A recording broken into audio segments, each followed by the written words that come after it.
humna abiyyiitii ol ta'anii waraana kana akka barbaadanitti gaggeessuu fi bakka barbaadanitti waamanii yookiin bakka barbaadanitti fidanii rukutuun kuni waan dandeettii isaanii qofa otoo hin ta'in gargaarsi cimaa fi gara odeeffannootiinis odeeffannoo gaarii akka argatanidha kan nama argisiisu. Kanaaf amma waraanni kuni xumuramu waraanni kuni ittuma fufaa deema. Yeroo dheeraa fudhata waraanichi amma gara Bahar Daaris deemanii gara Sinkutanii maal jechuun yoo xannaate ji'a tokko ji'a lama akkasitti fudhata yoo isaayyuu ciman akka duraa sanitti yookiin garuu hundumtuyyuu waluma dadarbachaa tokko gadhiisaa tokko qabachaa tokko duubatti deebi'aa tokko fuulduratti adeemaa akkasiin baay'ee rakkisaadha kan inni ta'u. Kanaaf walumaa galatti protracted war kan jedhamu sana keessa galtee jirti biyyattiin. Egaa kana naan gara oolmaa Oromiyaa deemna. Gara oolmaa Oromiyaa gaafa deemnu waboonii injifannoo argatte jechaa jira. Waboonii iddoo garagaraatti injifannoo argatte jechaa jira. Injifannoo waboo kuni waboon akka jedhutti injifannoo kana iddoo garagaraatti argatte iddoo garagaraatti waraana kana gaggeessaa ture. Amma waraana kana milkaa'ee iddoo garagaraatti waraana kana gaggeesse kunoo naa milkaa'ee jira jechaa jira. Kanaan egaa gara tokkoonii naannoo Karrayyuutti har'aa naannoo Karrayyuu fi Boosatitti waraana hamaatu gaggeeffamaa oole jedhamee jira. Waraana hamaa gaggeeffamaa ooleenii yoo xinnaatee namni 190 olii gara hospitaala Adaamaa seenuu hin oolle jedhama. Nama hedduutu kan achitti rukutamaa jiru miidhaan irra gahaa jiru jedhamee jira. Kanaaf naannoon suni amma volatile ta'aa jira. Waraanichi duraanii kan dhiyaa fi kibbatti gaggeeffamaa ture. Booddarra gara jiddugalaatti ce'ee jira. Jiddugalarraa amma gara bahaatti babal'achaa jira.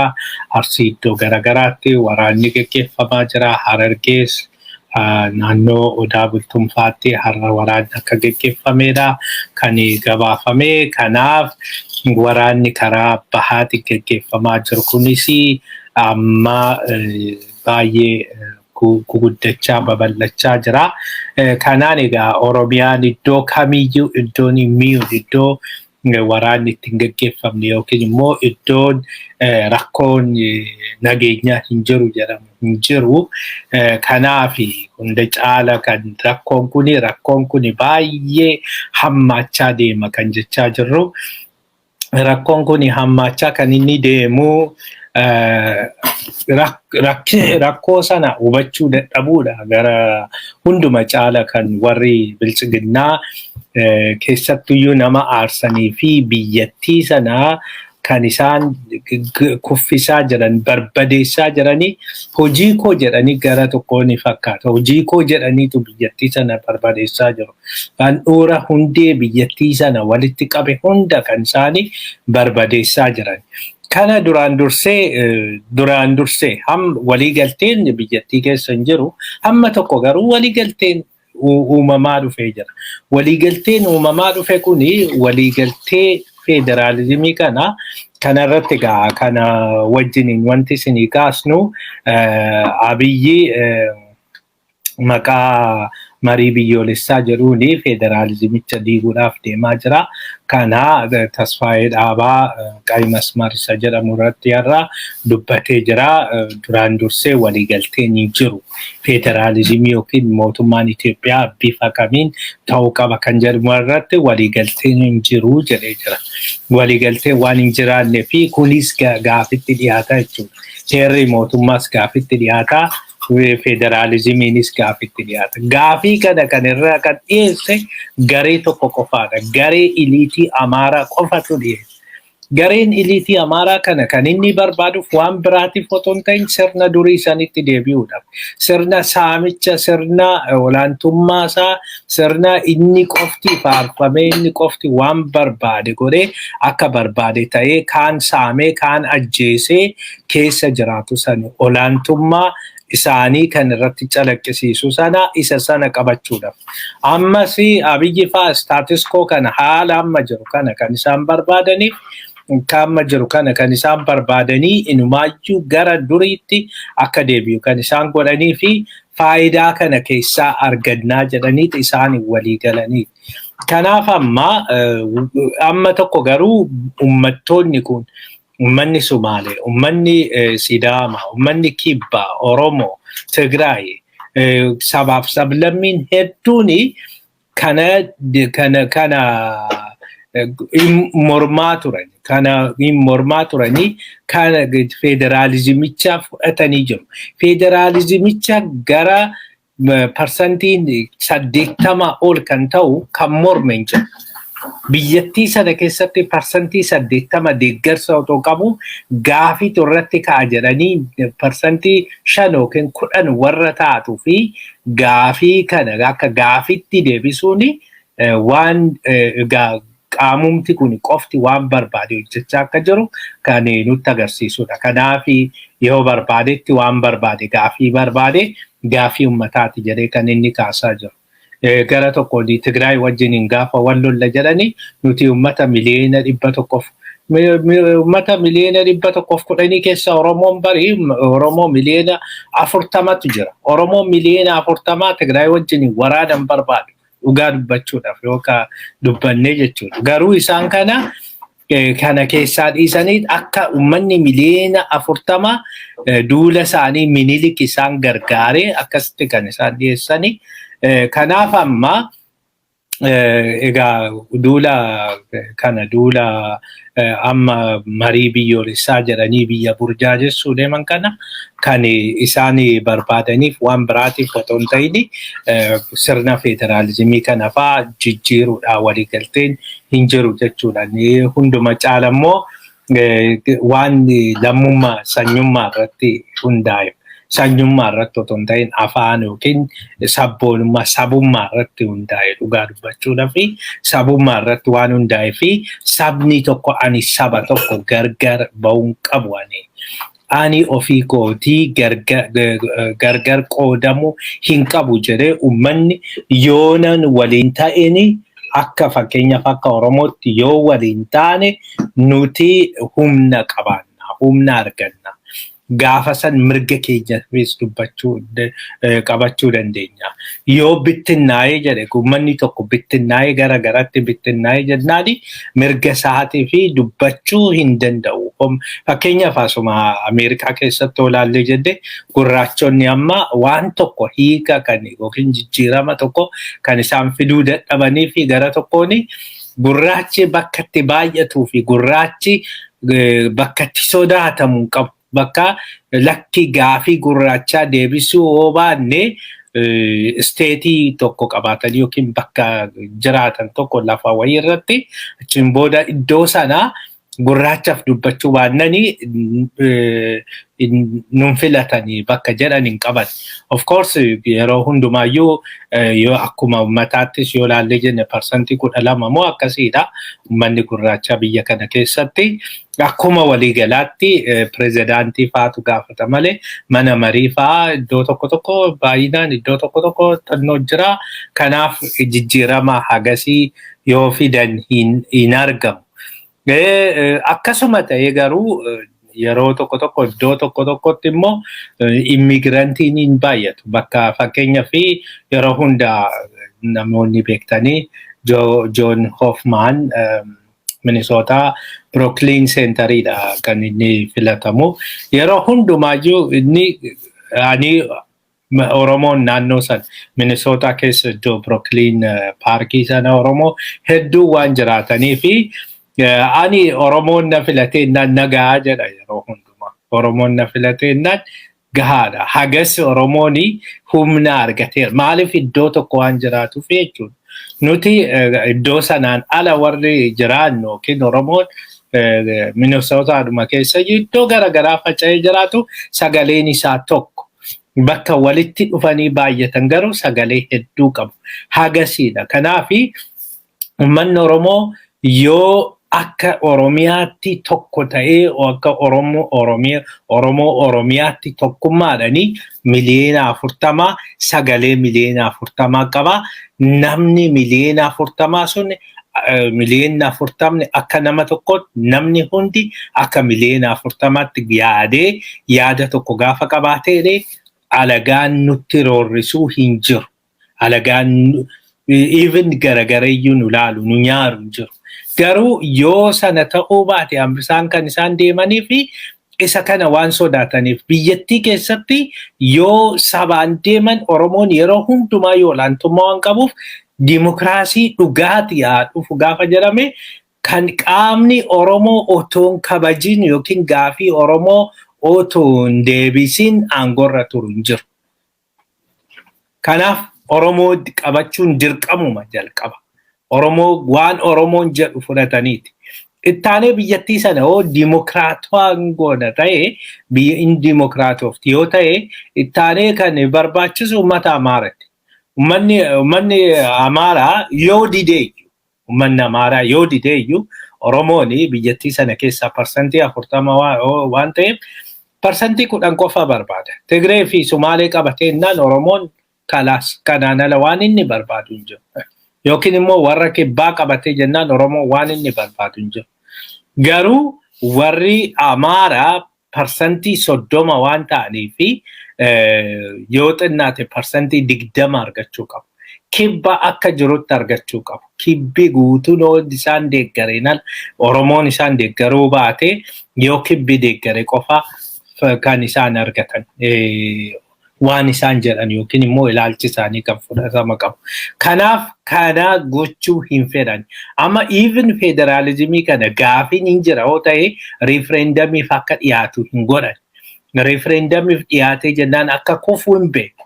Kanaafi referendamii otoo hin ta'in warra amma dhaaba siyaasaa ofiin jettee Abiyyi jala fiigdu kana isaanitti dhiyeessaniiti kunoo waliigalteen godhamee jira.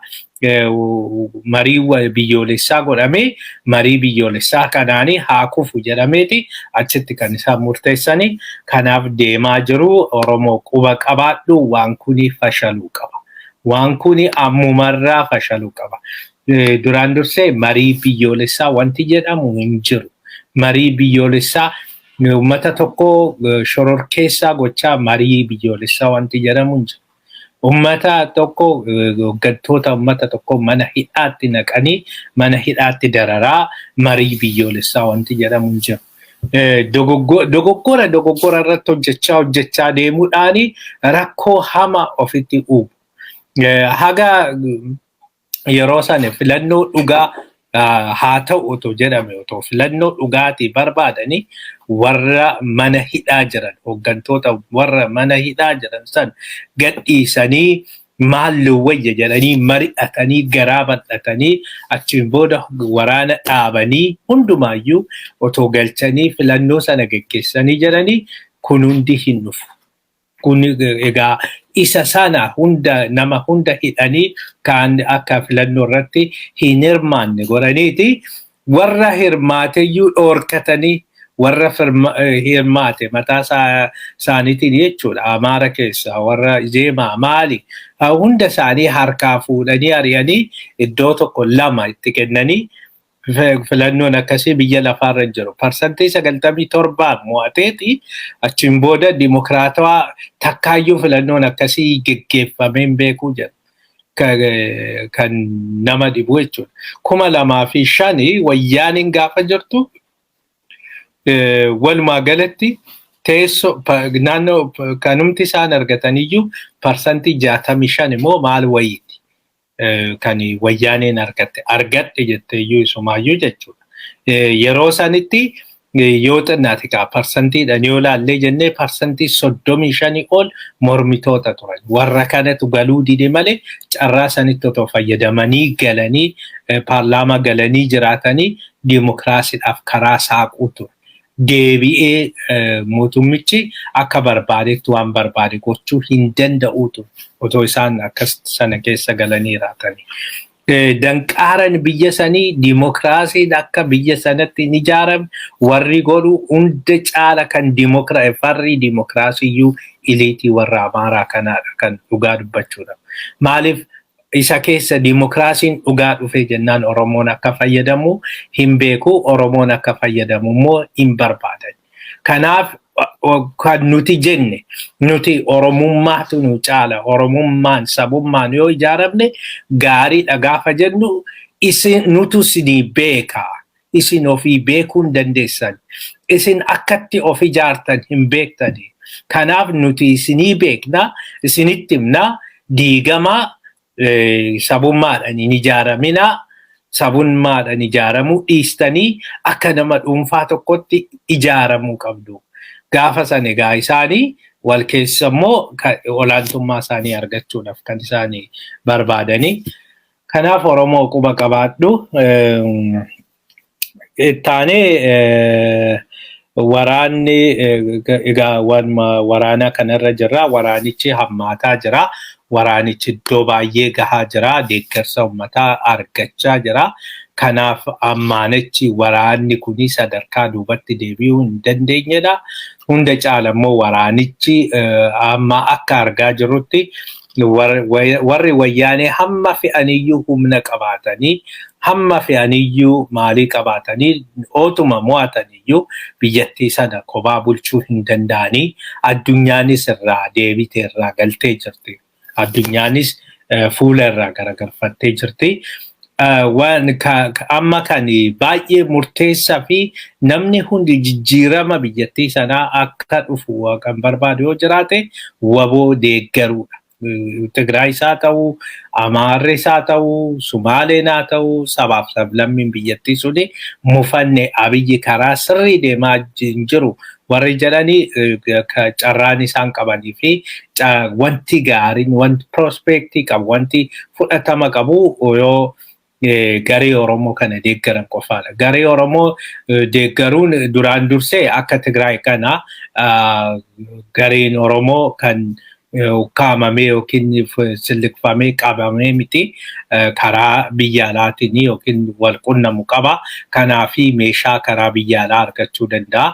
Fakkeenyaaf Suudaanii yookiin Suudaanii kibbaarranii karaa Wallaggaatiin meeshaan galuu danda'a, loojistikiin galuu danda'a, waan garaagaraa galuu danda'a, karaa Keeniyaatiin galuu danda'a, asiinis karaa Somaaleetiin hagas rakkisaa miti. Kanaafi hidhachiisuu fi cimsuun hagas rakkisaa miti. Humna sana ittiin gochuuti kan inni barbaadu malee humna maallaqaati kan inni barbaadu malee kan biraa rakkoon qabu.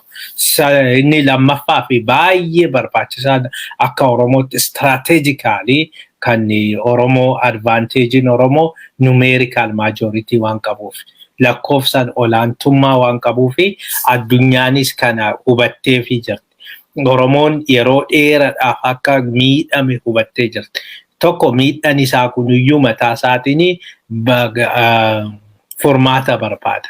Inniyyuu fayyina barbaada. Amma waa'ee miidhaan ga'e kuni madaan kuniyyuu haa fayyuun gaafii miti amma.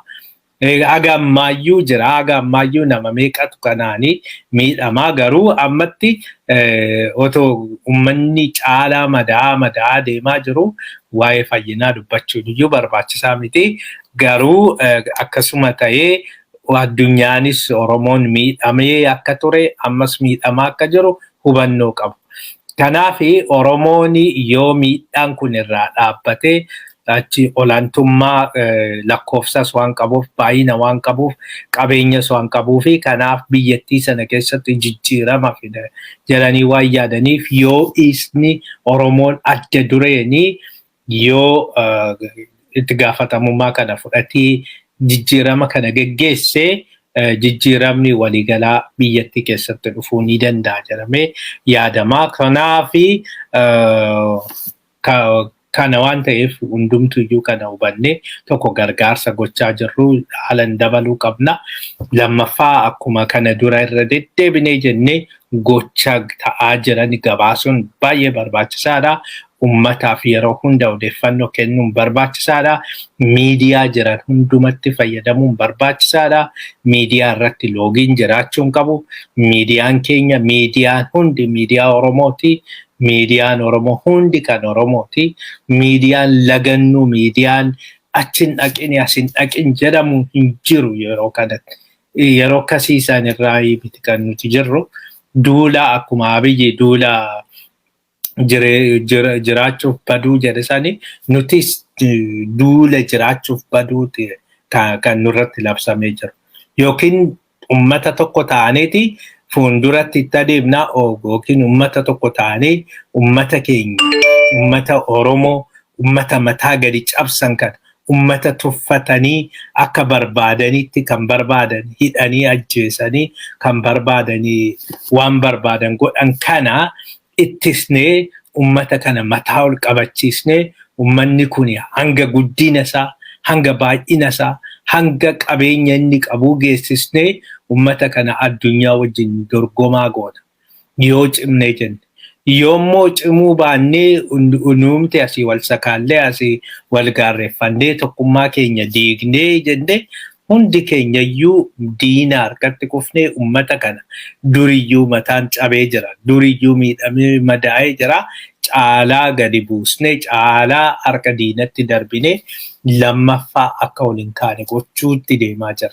Kanaafi filannoon kan keenya amma filannoon yookiin karaa guddinaa, karaa bakka nuun malu yookiin immoo karaa kufaatii, karaa salphinaa bakka bilchiginnaa wajjin hin deemuun salphachuu isa sana isa keessaa filachuudha kan nuti qabnu. Kanaaf hundi keenyayyuu kana itti haa yaadnu. Kanumaan gara oduu ittaanutti deemnaa hongeen Booranaa hammaachuu danda'a jedhamee jira. Hongeen Booranaa kuni egaa nama horii baay'ee loon hedduudha kan kanaanii miidhamaa jiranii akka dhagaa jirrutti gargaarsis akka barbaachisuuni karaa barbaachisuun hin geenye jedhamee jira. Gargaarsi kun ammallee iddoo baay'eetti gaggaafatamaatuma jira. Goofandimiin tokkos kan banamee jiru jira. Lammaffaa warri biyya keessaa warri ammallee gargaarsa walitti qabaa jiran jiru. Kanaafi gargaarsi kun karaa garaagaraatiin otoo gaggeeffame gaariidha. Bakka uummannis walitti dhufee qarshii buusee uummata rakkate kanaafi waa godhu otoo jiraate gaariidha. Koominiitiin faa walgahii akkasii kana waamanii achiin booda uummata rakkate kana karaan ittiin gargaaranii barbaachisaadha. Lammaffaa waan jiru warri biyya keessa jirtanis dhaabbilee gargaaran kanaaf akka geessitanii sin gaafanna. Kanuma wajjin gargaarsa kana wajjin wal qabatee Red Crossiin obbo Abarraa Tolaatiin hoogganamu gargaarsa uummata Wallaggaatii fi geessee jira. Har'aa jalqabeeti kan isaanii garasitti bobba'anii gargaarsa uummata rakkateef gochaa kan jiranii. Egaa seenaa keessatti yeroo jalqabaatiif uummanni Wallaggaa yoo gargaarsa fudhatu bilchiginnaan kana bara bilchiginnaa salphinni kan jenne kanaadha. Salphina waanuma hundaan salphina. Waanuma hundaan waan salphatanii fi Ameerikaan natti kaate, Yuroopiin natti kaanii dhimma koo keessa galanii kan dhimma koo dadhabaa hundumatu harka keessa naqata. Maaliif dadhabaa waan ta'eef? Maaliif immoo dadhabe? Waan wal nyaannuuf, waan uummanni waan jedhu dhageenyeef. Malee uummanni waan jedhu otoo dhagaye walitti bu'iinsi hin jiru. Kan walitti bu'iinsi kan uumamuu danda'e wal dhagahuu dadhabuu irraa kan ka'e. Lakkii otoo jedhamu sadarkaa kana kan gahamedha. Maaliif kan koo ta'u malee kan koo hin ta'inii du'een argama. Juuntaadhaan wajjin juuntaan jettu taanaan diina koo. No hin jedhu. Amma fee diina na godhadhu hin jedhu. Lammii biyya tokkootiin shororkeessaan jedhu. tokko akka barbaadetti akka waan barbaade hidhatee ajjeesee jiraata. Tokko immoo mirga isaatii fi falmateeti shororkeessaa ta'a. Kanaaf kana biyya akkasii kana keessa ilaalchi tokkummaa bakka hin jirretti akkam godhaniiti waraana dhaabuun kan danda'amu. Kanaaf mataan jijjiiramuu qaba. Akka qorxommiin mataa ja'a jedhan sani biyyattiin suni siyaasni biyyattii sanii mataa ajaa'i. Mataa ajaa'i kana jijjiiruun hin danda'amu taanani jijjiiramni tokkoyyuu dhufuu hin danda'u. Kanaaf warri gargaarsa kana kennuu barbaadan gargaarsa kennaa. Abiyyee maqaa biyyoolessaatiin federaalizimii balleessuu barbaada jedhee jira. Naannoo Sumaalee gaazexeessitoota hiikamanii jiru. Egaa Filsan Ahmed kan state ministeera daa'immanii fi ijoollee kan turte miidiyaa Nabat jedhamu qabdiyyuu ture. Miidiyaan kun ishiinis erga riizaayin gooteen booda abbaan hidhamee gadhiifameera booddarra gaazexeessitoonni ishiis 4 hidhamanii amma gadhiifamanii jiru.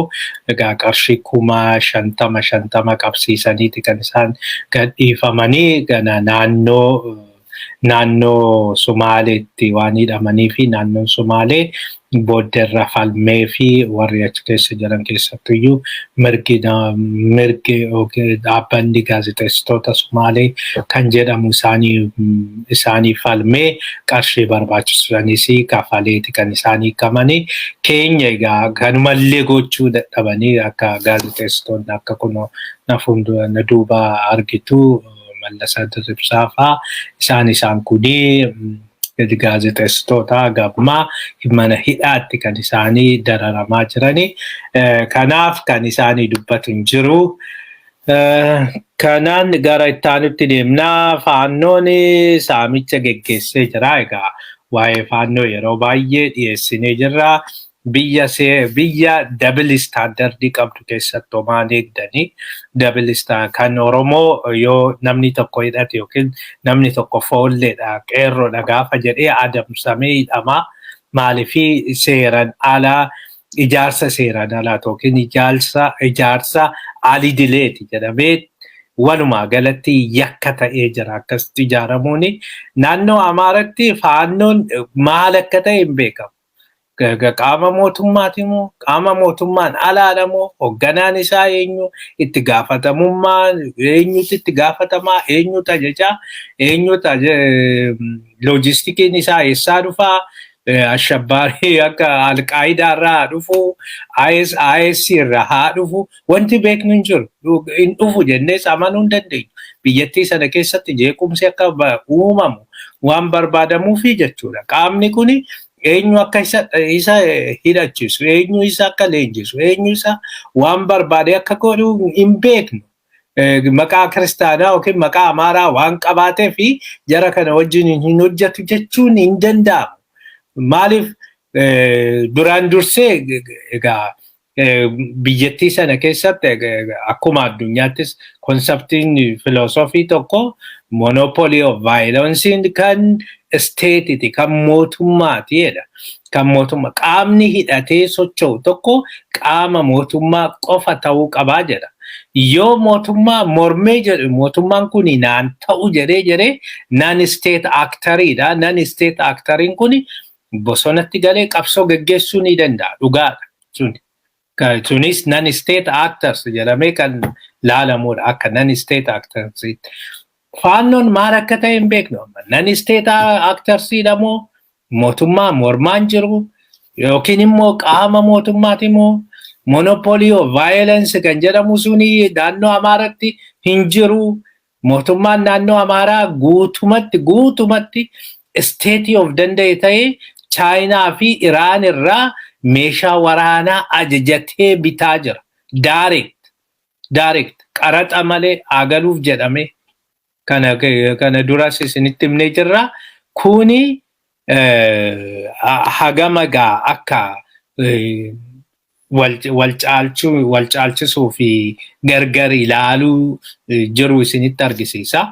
duraan dursee even akkuma naannootti amma poolisiin Amaaratii fi poolisiin Oromiyaa hidhannoon isaanii, bajanni isaanii, waan halleen isaanii waliin gitu. Takkaa wali argaa hin jiru. Kan jaraa waraanatu asitti gaggeeffamaa jira jechuun qabeenya biyyattii guutuun garasitti garagareera. Isaaniif kennamaa jira. Isaan immoo deebi'anii hidhannoo qabsoo hidhannoo gaggeessina jechuudhani meeshaa waraanaa direct biyya alaatii bitaati kan isaan jiran. Sana bira darbee faannoon hidhannoo bitachaa jira. Biyya alaatii akka odeeffannoo tokko jalaa argannutti biyya alaatii illee meeshaa waraanaa galfachuuti kan inni gahaa jiru. Iddoo leenjii isaaf qophaa'e iddoo leenjii gahaatu kan qarshii hedduudhaan gaggeeffamu kan kennamee fi leenjii sana gaggeessaa jiru. Kana hunda gaafa godhu mootummaan naannoo harka irra qaba. Warri Amaaraa haa dhaabbatu jedhanii ture. Isaanumtuu mataa isaaniitiin walii galteen qaban. Maaf kana jette namni jedhuun hin jiru. Kan keenya otoo waan tokko dubbataniidhaaf mana hidhaati kan isaan jiran. Hogganaadha kan namni ofiin jedhu.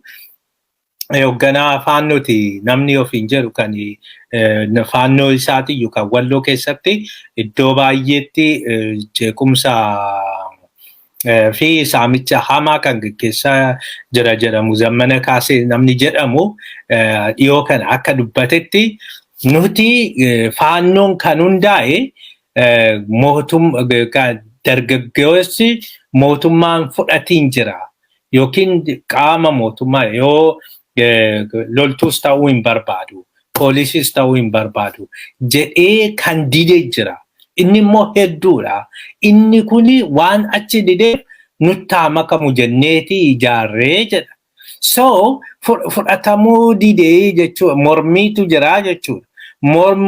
Warra morman sana fuudhee hidhachiisee jechuudha.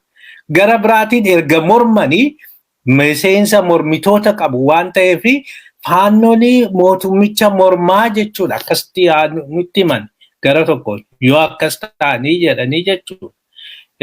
Lammaffaa gadduunfaa kadhachaati kan isaan jedhan kaleessa kadhachaa ture.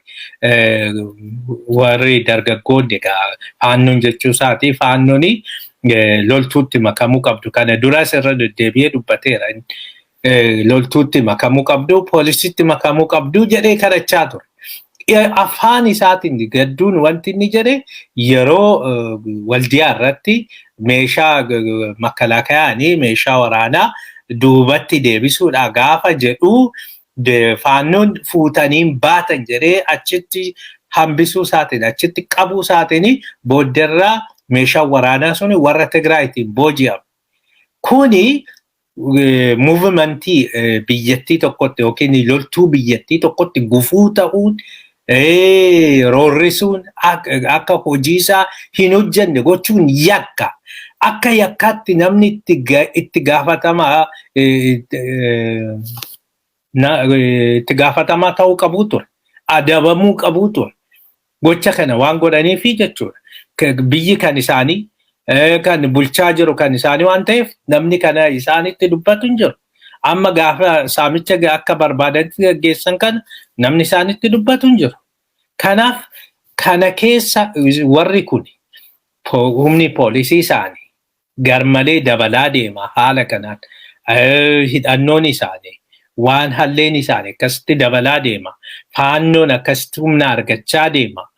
Boodderraa even Tigraay yoo mo'amtee jettee biyyattiidhaaf iyyuu gadheedha. Nageenyuma biyyattiitiif iyyuu gareedha. Boodderra Oromootti miti kan isaan garagaran. Amma iyyuu Abiyyitti garagaranii Abiyyitti kan isaan garagaranii Abiyyi kan isaan dura nyaatan. Kanumaan oolmaa addunyaatti deemnaa. Oolmaa addunyaattiin Suudaanii fi Suudaaniin kibbaa Oromoo fi Tigraay gargaaru jechuudhanii hamatamanii jiru. Egaa himannaan irratti dhiyaatee jira. Kana dura faananii dhiyeessee jira. Faanan akka jedhetti Suudaaniin kibbaa keessattiyyuu Riek Machar warra wayyaanii wajjiniini hooggantoota isaanii wajjiniin mari'atee jira. Kanaafi haala gargaarsi karaa gaambeellatiin isaanii galuuf irratti mari'achaa jiru jedhee dubbatee jira. Kana baasee jira, odeeffannoo argadhee jira jedhee jira. Ergasii warri biltsiginnaa nahanii amma isa sana fashaleessuuf jecha ambaasaadara Ethiopia Suudaanii kibbaa jiru Riek Machar akka dubbisu gochuudhani akka dubbatu gochuudhani wal dubbisanii achiin booda suura waliin ka'anii Riek Machar ani waan Ethiopia miidhu hin godhu yookiin immoo Suudaaniin kibbaa nu amanaa wanta Ethiopia miidhu hin goonu jedhanii jiru. Garuu wal isaanuma mataa isaaniitiin kan wal ficcisiisaa turte biyyattii Ethiopia jedhamtu kana akka taate innis beeka, Salva Kiiris beeka. Maal akka gochaa turanii fi egaa yoo kana duras darbee dudubbachaan ture eessa akka bulaa turan, maal akka hojjechaa turan bara wayyaanii sanaa takkaa Bishooftuu takkaa Finfinneetti dhufanii maal akka mari'achaa maal akka gochaa jiran hundi isaaniiyyuu hin beeku. Kanaafi yoo kana laalanii wantichi ammallee taanaan Suudaaniin kibbaa Misiraa garmalee walitti dhufeenya hedduu qabu. Kanaafi sana keessa waan barbaadan yookiin immoo warra Tigraay wajjiniin hin dhaabatan jedhamee yaadamu. Deebi'ee uummanni hacuucames solidaaritiitu jira. Suudaaniin kibbaa yeroo dheeraadhaaf hacuucamaa turte. Kana keessa immoo warri gargaaranis jiru. Kanaaf siyaasni suni karaa kanaan hin hojjeta jechuudha fi gama biraatiin manni marii mirga namaa mootummaa gamtoomanii walgahii hatattamaa waamee jira. Kun egaa mootummaa Abiyyi garmalee naasisee jira. Garmalee naasisee xalayaa hatattamaan barreessee jira. Xalayaa hatattamaa kanaanii xalayaa hatattamaa isaan manni marii mirga namaa kuni biyyoota 50tu mallatteessee waame. Biyyoota 50tu hatattamaan walgahiin kun gaggeeffamuu qaba. Wanti Itoophiyaa keessatti gaggeeffamaa jiru waan hamaadha. Waan hamaa akkasitti biyyi 50 yeroo tokkotti waamuu isaanii waan akkasii kana gochuu isaanii seenaa keessatti quban qabu. Kanaafi waanuma hamaa ta'uu danda'a jedhamee yaadama. Mootummaan Itoophiyaas garmalee nahee kana deebisuun isaa kanuma argisiisa. Xalayaan isaanii baay'ee naanee jedha innuyyuu. Baay'ee naaneeti wanta frustratededha. Wanta deemaa jiru kana duraan durseedha. Kadhachaati kan inni jiru. Duraan dursee sakattaan jettanii jirtu.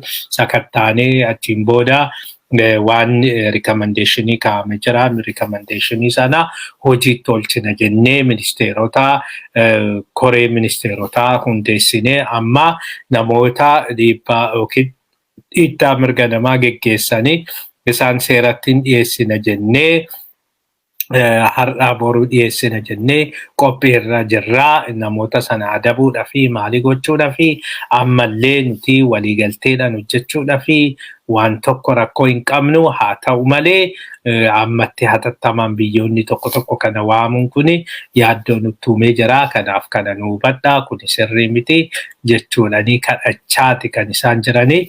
Walgahiin kuni jimaata gaggeeffamaa. Jimaata gaafa gaggeeffamu egaa murtiin gaafa jimaataa darbu egeree biyyattii hin murteessa jedhameeti yaadama. Yoo achirratti dhiittaan mirga namaa gaggeeffamaa jira.